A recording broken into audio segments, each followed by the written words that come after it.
first lesson on Italki. It was a half an hour trial lesson, conversational. So prior to this, I'd just been reading children's books. And I was understanding a little bit more, but I hadn't really taken any formal lessons since primary school. And in primary school, all they taught us was "Ciao, mi chiamo Alicia, come stai? Bene, grazie." Could count to 100, and not much else. I'd previously gone to Italy twice. The first time I didn't speak any Italian, I just stayed entirely in English, and there was always someone around that spoke English, and so we got by fine. The second time, on our honeymoon, my husband and I rode town to town in rural Italy without a guide. So our luggage was dropped off at the next destination, and we had to ride there, and we stopped off at all these little tiny towns along the way. And so I got a lot more practice in. In the time before that, I just did a little bit of Duolingo, nothing with any sort of routine, and then off we went.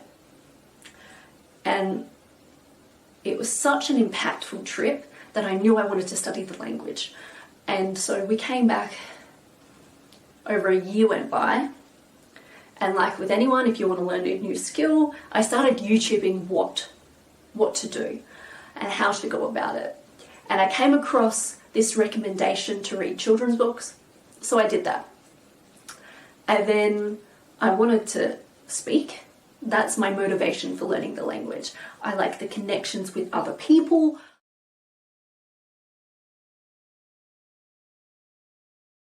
Finding a tutor on Italki. When you're looking for a tutor, what you need to do is set in your budget. Okay, so there's a filter up the top. You can pick what country you want your tutor to be from. So I had a budget, put in my budget.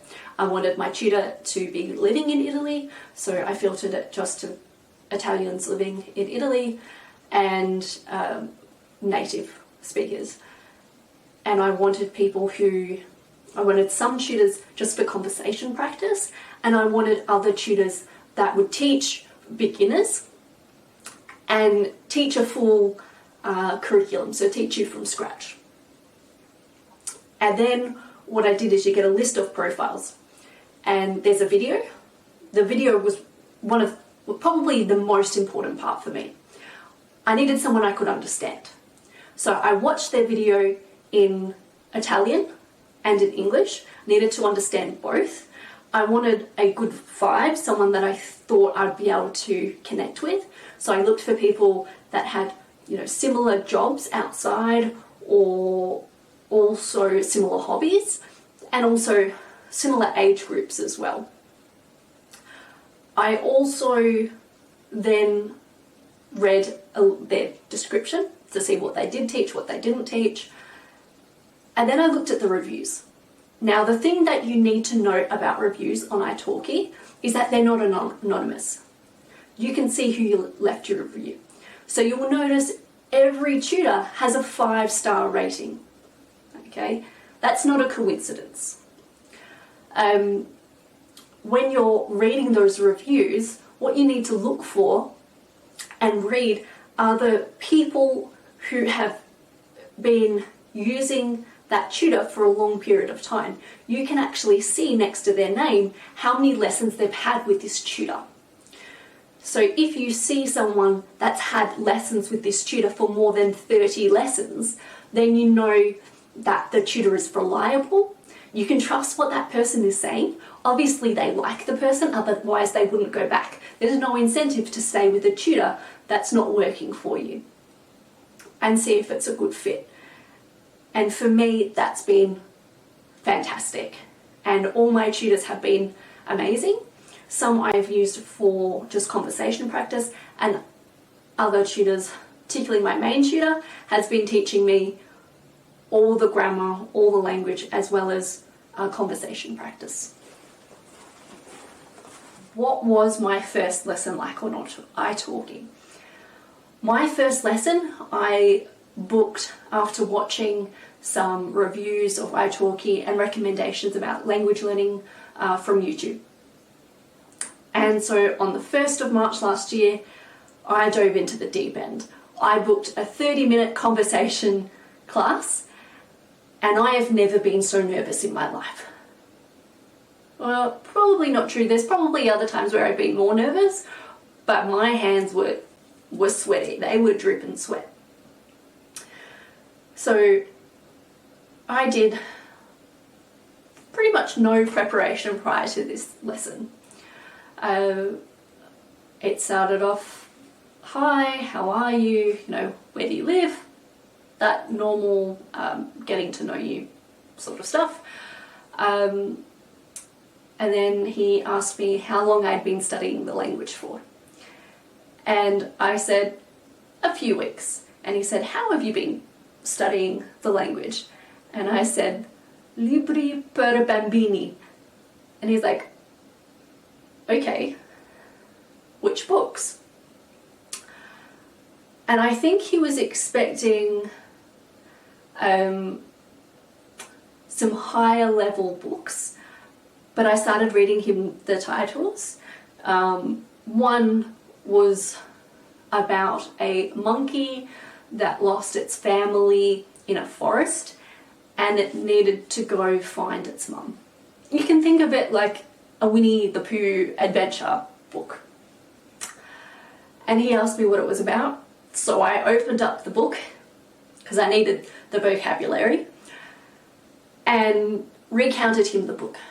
And then he started speaking to me in Italian. And I could recognize every word he said, but in the sentence, when it was all put together, I could not understand. It was probably partly because I hadn't had enough practice, and also probably a little bit of nerves as well. And he said to me, this often happens when you've been reading a lot, but you haven't been listening a lot. Your ears aren't trained. So you need to listen to the language more. So he recommended Netflix in Italian with subtitles. So put the English subtitles on at the start and then change them to Italian. And also YouTube videos. He said it's good because you can slow down the speed and replay it a few times until you understand. Which was great for me because I love procrastination. And that was my permission. Then I booked a second Italki session with another tutor that specialised in beginners and teaching children, and she had a whole curriculum.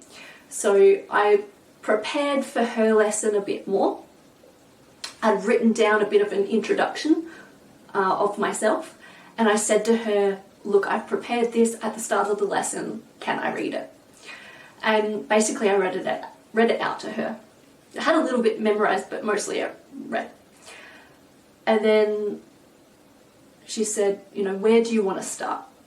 And I said to her, look, my level of knowledge in Italian is very fragmented. I think we should start from the beginning. And we just dived straight in. We started with the alphabet, the pronunciation, and we had 3 lessons together. But then both of us moved. And so I lost motivation for a few months. Back in August last year, August 28, I got remotivated. And so I found a new tutor. And now it's been a year and we've had 53 lessons together, and she's been teaching me everything. My level of Italian has improved so much, where I was an absolute beginner. When I was in Italy last time, it's a long story, but basically I was in rural Italy in the middle of a cemetery trying to find a grave with a local from the town, and he said to my husband and I, "Are you hungry?" And I knew the word for hunger, so I understood that, and he said, "Do you want to eat?" Now, I knew the way in Italy that you say, like, "I eat," is different to say "you," singular, eat, versus "you," plural, eat, to compare to "they eat." And he said he was talking about you, like my husband and I. "Do you want to eat?" And there was a little bit of an awkward moment because we didn't know whether he was talking, like whether he was going to come with us to lunch or not. But eventually we worked it out. And so that's the extent of my knowledge. It was only in the present tense. And now, fast forward a year, we've gone over 4 tenses. So now I can speak in regards to the present tense, 2 different past tenses. So the imperfecto and passato prossimo, and also a simple future tense as well.